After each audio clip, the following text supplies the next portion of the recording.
Meanwhile, Secretary Piñol has identified several priorities that his department will pursue to further boost the agriculture sector. These include improving water management and strengthening rice, abaca, and coconut food productions. Julius Desamburun reports. The Department of Agriculture will scrutinize and tweak a few of its existing programs to make it more efficient in helping farmers and other beneficiaries. High on the list of the problems that need to be addressed is the water management and conservation. A proper strategy in the efficient use of this precious resource has to be put in place, especially in times of long drawn-out dry spells and during El Nino revisits.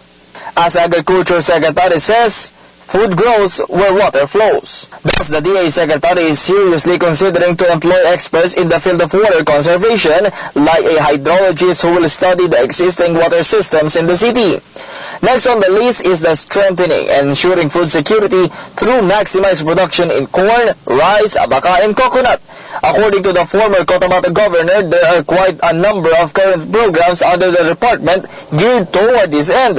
For one, the Philippine Coconut Authority aims to draw out a maximum yield of 47 nuts for every fruit-bearing tree.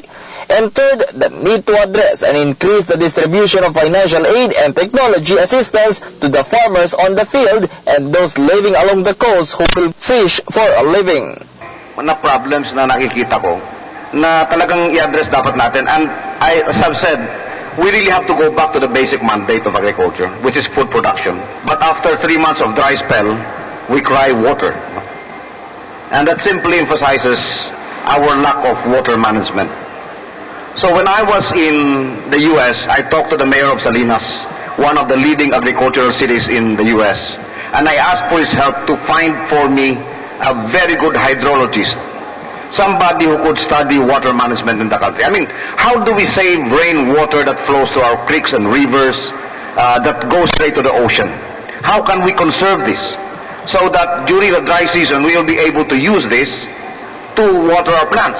Secretary Piñol also challenged agencies' regional directors to make sure that their region will be rice sufficient. This is a project management office in collaboration with the local government office unit.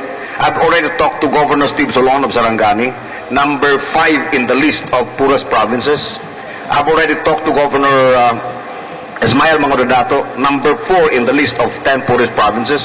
And I have recommended for appointment a retired Commodore of the Philippine Coast Guard who was involved in law enforcement, fisheries law enforcement.